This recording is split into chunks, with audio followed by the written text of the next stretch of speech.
Okay, good afternoon, everyone. Okay, today we start a new chapter. Okay, chapter 5, industry and competitor analysis. Okay, so my agenda today is to complete chapter 5. Okay, because I plan to give you midterm examinations by next week. Okay, so that means today I will complete chapter 5, and on Friday I will complete chapter 6.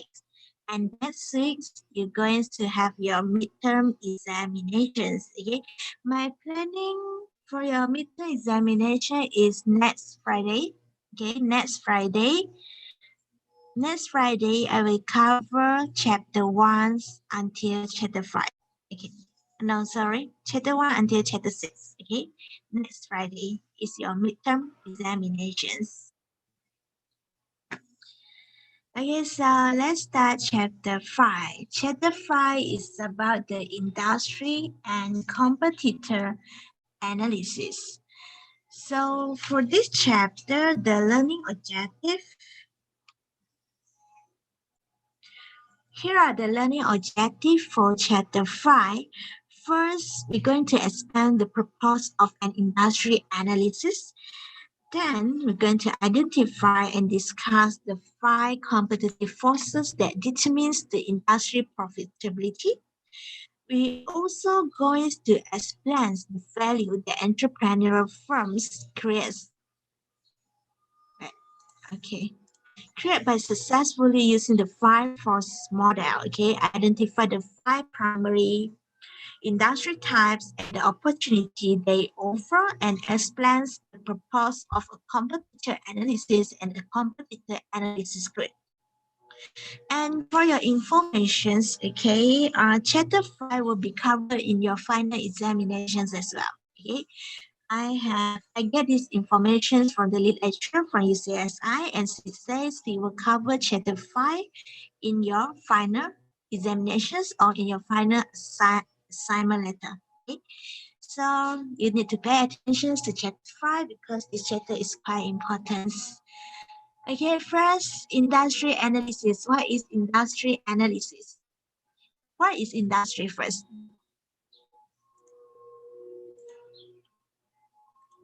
Okay, industry is a group of firms that producing a similar product. Okay, similar product or services. Okay, for examples, in the music industry, okay, yoga studios, solar panels, big F&B industry. Okay, all these are industry. Okay, they produce similar product. For the industry analysis, this one is the business research that focus on the potentials of an industry. Okay, we want to know if the industry is accessible, okay, or if the new ventures is a realistic place to enter. Okay, does the industry contains the markets that are ready for the innovations, or does the industry are still underserved? Okay, we want to know all of these three. So that's why we want to do the industry analysis. So what are the importance of industry analysis? Okay, once it is determined that a new venture is feasible in regard to the industry and market in which it will compete, a more in-depth analysis is needed to learn the ins and outs of the industry.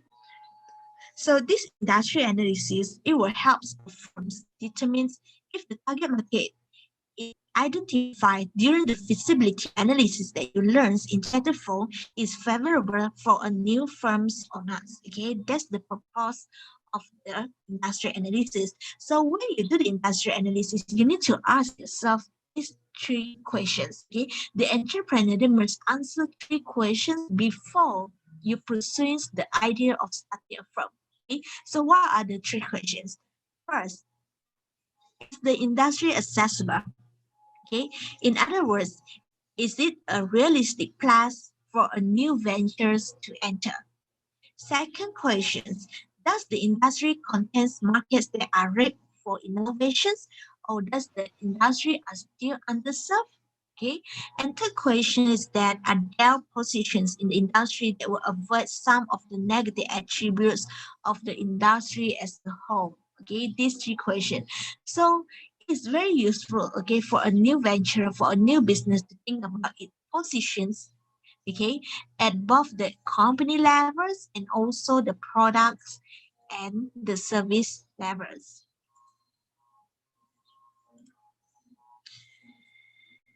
So here are the techniques, okay, the techniques that we can use, okay, for the industry analysis.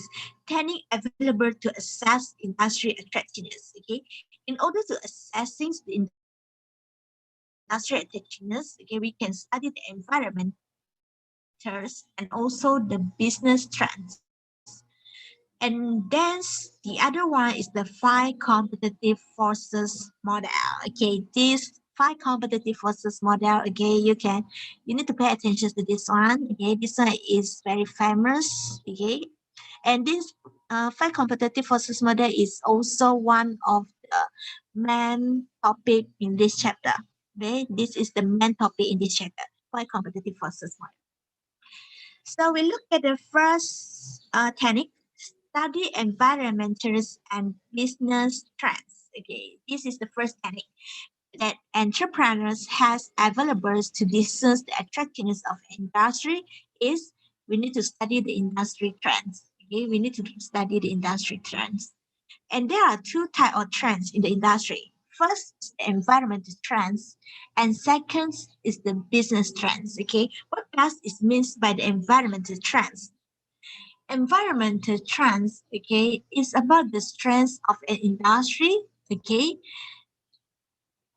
the strength of an industry often serve or wants because environmental trend is shifted in favor or against the industry. Okay, example of the environmental trends: economic trends, social trends, technological advance, and political and regulatory changes.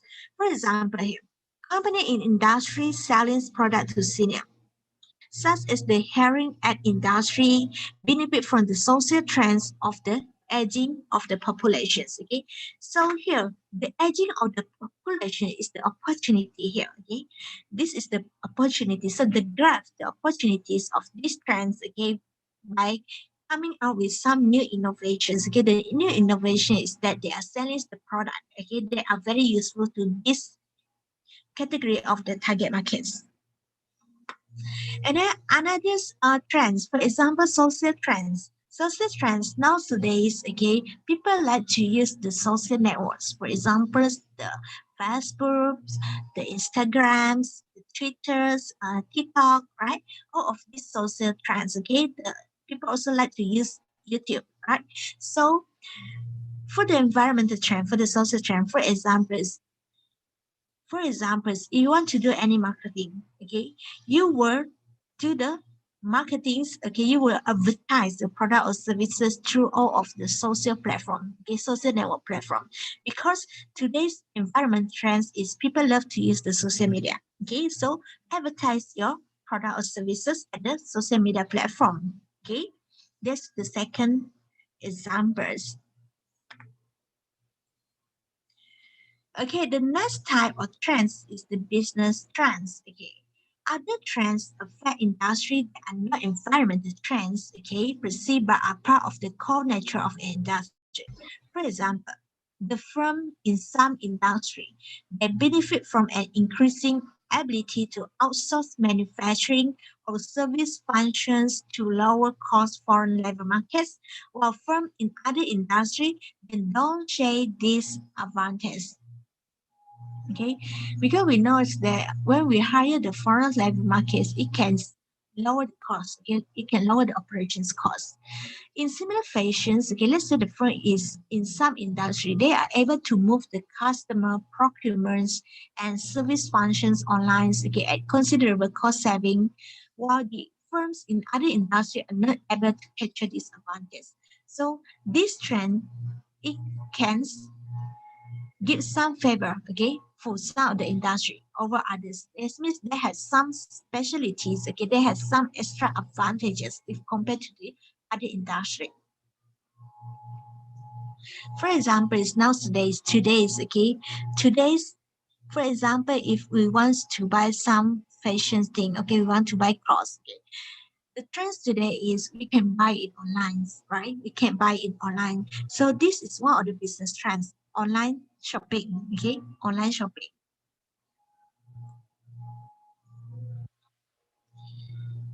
This is the second technique, okay? 5 competitive forces model. The 5 competitive forces model, okay? Explanations of the 5 forces model. What are the purpose of this 5 forces model? We use this 5 forces model to understand the structure of the industry. Okay, structure of the industry.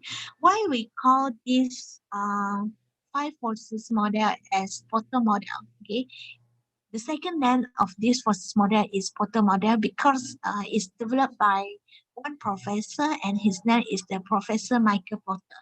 Okay, Professor Michael Porter. So in other words, we also call this model as the Porter 5 forces Porter model. Okay. And then this model is also composed of the forces that determines the industry profitability and also determines the average rate of return for the firms in an industry. So what are the 5 forces? We will, here are the 5 forces, okay? Here are the 5 forces. The threat of attitudes, threat of new entrants, rivalry among existing firms, bargaining powers of supplier and bargaining power of the buyer. Okay, these are the 5 forces. So each of the 5 forces here is impacts the average rate of return for the firm in an industry by applying pressure on the industry profitability. So well-managed firms, they try to position their firm in a way that avoid or dismiss these forces in attempts to be the average rate of returns of the industry. So we look at the first forces, okay, the trait of certitude. What does this mean by the certitudes? Okay, certitudes means that if we cannot use this product, we can buy other product, okay, to replace this product. Here, this is the meaning of the certitude. For example, what are the certitude product of Milo?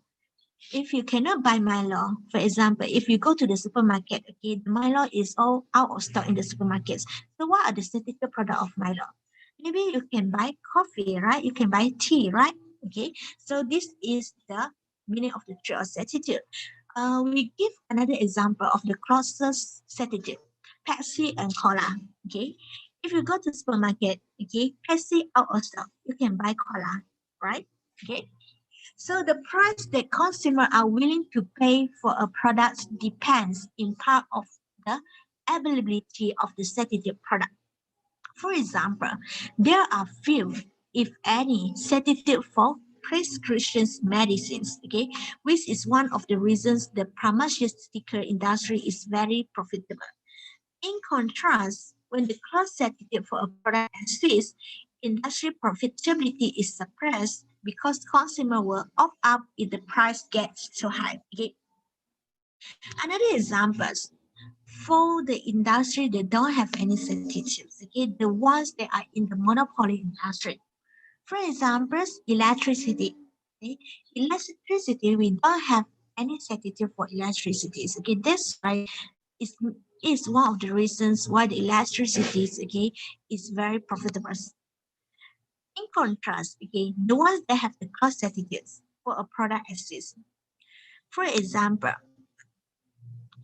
the hawker, the sales the company, okay, we know the company have a lot of cross certificate. If you cannot buy the company, you can eat colony, okay, you can eat other meats, right? Okay, let's say if one day the price of company rise to 5 ringgit per ball, okay, the price get too high. The customer will opt up for another alternative. Okay, they will go for the cross substitute. Okay, let's say the price of company is rise to 5 ringgit. People will go to buy colony, right? Because colony is cheaper. Okay, so they have their relationships. Okay, the trade of the substitute product. This is one of the forces. And then the extent to which the certitude is suppress the profitability of an industry, it depends on the propensity for buyer to substitute between the alternative. So this is why firms in an industry they often offer the customer amenities to reduce the likelihoods that they will switch to access the product, okay, even in light of a price increase. Okay, for example, they offer the after-sales services. Okay, this is one of the example what the industry can offer. Okay, to avoid the customer to switch to the strategic product.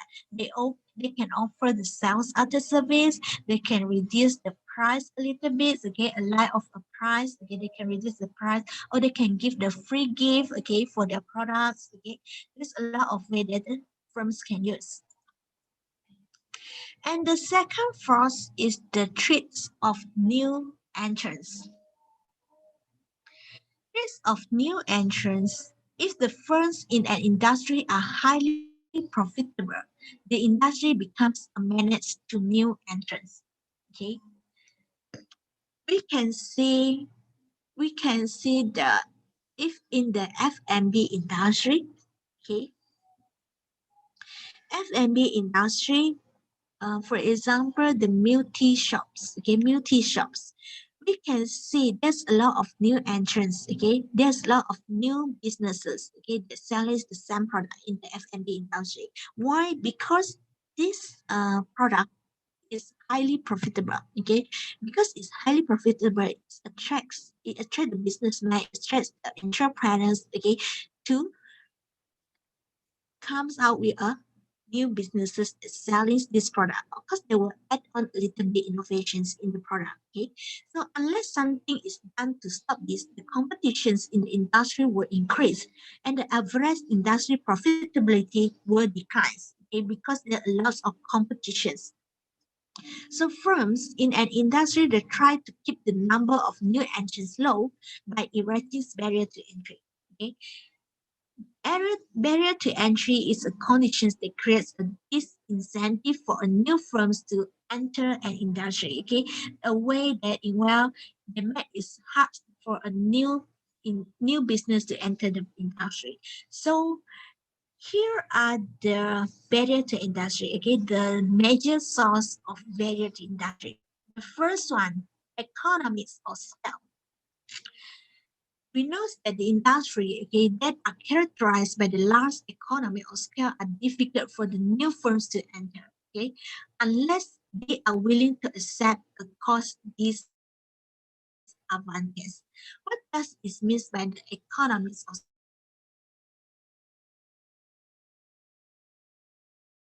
is occur when the mass producing McDonald, okay, McDonald when they are produces the burger, they produce it in a large quantity, right? They produce it in large quantity, in which it will result in a lower average cost, okay, so they can sell it in a acceptable price, in a cheaper price, okay. So this is economy of scale. You produce something in a large quantity. And the second one is product differentiations. So industries such as the soft drink industry that are characterized by the firm with strong brand are difficult to break into without spending heavily on advertising. Okay. For example, the F&B industry, the soft drinks industry that has a very strong brand. Okay. Coca-Cola companies, right? Okay. Pepsi company, okay. The owner of the Pepsi brands, Pepsi companies, okay. Can you imagine if you just start a new companies, you produce a new product, okay, a new product with new brands, okay, even if people are still not aware of your brands, okay, can you imagine how can you compete with this brand, with Coca-Cola, with Pepsi companies? Okay, it's very hard for you to compete, right? So that's why the product innovations is another way. Okay, another way a firm can differentiate its goods or service from the competitors offering. Okay, that's why I always mention that for your product, you need to have wow factor. You need to have something that make people feel amazing. Okay, this make people memorize. Okay, about your products. And the next barrier to entry is the capital requirements. Okay, capital requirement is the need to invest large amounts of money to gain entrance to an industry. Okay, it's another barrier to entry.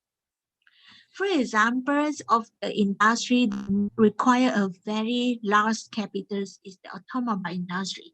Okay, automobile industry.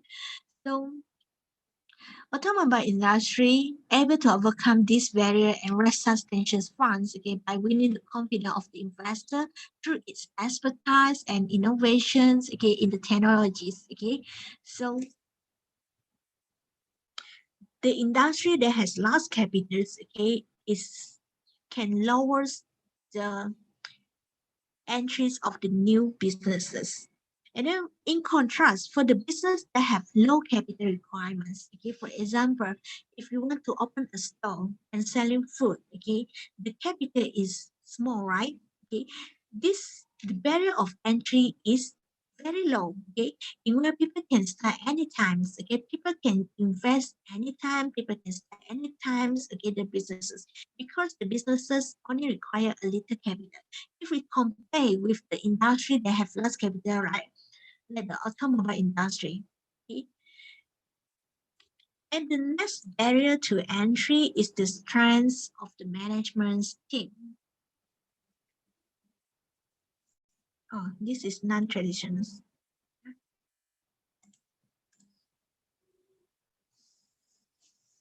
Cost advantages, okay, independence of size. So existing firms may have cost advantage and not related to size. Okay, for example, the existing firms in an industry, they may have purchased the land, okay, when it was less expensive than it is today. So for examples, okay, when you can buy the SUV at lower cost, okay, it can make the operating costs become lower as well, okay. So this is because advantage independence on the size, okay. So commonly these advantages are grounded in the firm history, okay, in the firm history. And the next one is the access to the distribution channel. Distribution channels are often hard to crack, okay. So this is particularly true in the crowded markets. For example, is the convenience store markets, okay, the 24 hours convenience market, the 7-Elevens, okay. So for a new sport drinks to be placed on a convenience store, okay, it typically has to display a product that is already there. Okay, so let's say if you decide to start producing Skype for better writing, it will find it difficult to gain the sales space in the bookstore, where the book focus on improving one writing are already developers now. Okay, this is the access to the distribution channel. And then for the government and legal barriers, for example, some industry, banking industry, broadcasting industry, they require the granting of a license by a public authority to compete. Okay? You cannot just simply say, I have money, I want to open a bank. You cannot simply say like this, okay? Because to open a bank, you need a license from the Bank Negara Malaysia. And Bank Negara Malaysia, they have limit. Okay, for example, the limit is in one country, in Malaysia, they only limits to have few 5 to 6 bank like that, okay. That's why you can see in recent years there are a lot of banks that merge together, they merge and acquisitions, okay, the merger and acquisitions happens, okay, because the bank negara Malaysia they said that they want to reduce the number of the bank in our country, okay. So to gain the license, okay, for the banking is not easy, it's not easy, okay. So this is one of the barrier to entry, the set by the government, okay, and also the legal barrier. Okay, the next one is the non-traditional barrier to entry. It's very difficult for startups to execute the barrier to entry that are expensive, okay, such as the economy of scales, because the money is usually tight. So startups have to rely on the non-traditional barrier to entry to discourage new entrants. For example, assembling a world-class management team that would be difficult for another company to replicate. First, strengths of management team, okay? For example, if you want to open a hotel, okay, you want to open a hotel. In order to compete with other already branded hotel, other famous hotel, okay, what you can do is you hire all of the top people. Okay, you hire all of the world-class management team, the top people. For example, you hire the best cat, you hire the best accountants. Okay, you hire the best people working for you. Okay, for your business. Okay, this is one of the way. Okay, for the non-traditional barrier to entry. And that's the first mover advantage. If a startup pioneer on an industry or a new concept within an industry, the name recognitions the startup established may create a barrier to entry. Okay, for example, in the film industry, okay, before we have the digital ones, okay, we use the manual one. We call it Kodak, right? Okay, even though even though this film there are lots of brands, but people still call it Kodak. I want to buy Kodak. I want to buy Kodak. Same goes to the toothbrush. Okay, the first name that is very famous is Colgate. Okay, Colgate. Even though there's lots of brands. Okay, for example, Dali.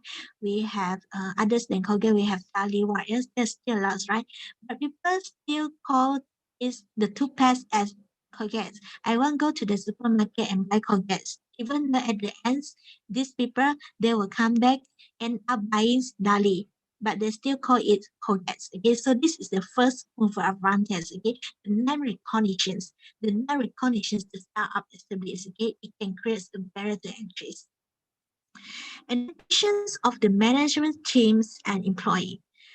If the employee of a startup are motivated by the unique culture of the startups and anticipates a large financial rewards, this is a combination that cannot be replicated by larger firms. Okay, the financial reward, for example, bonus. Okay, you give bonus, you give the increments, salary increments. Okay, this all of this can motivate. Okay, can give some motivations to the management team and employee to do their best. Okay, to do their best for the businesses.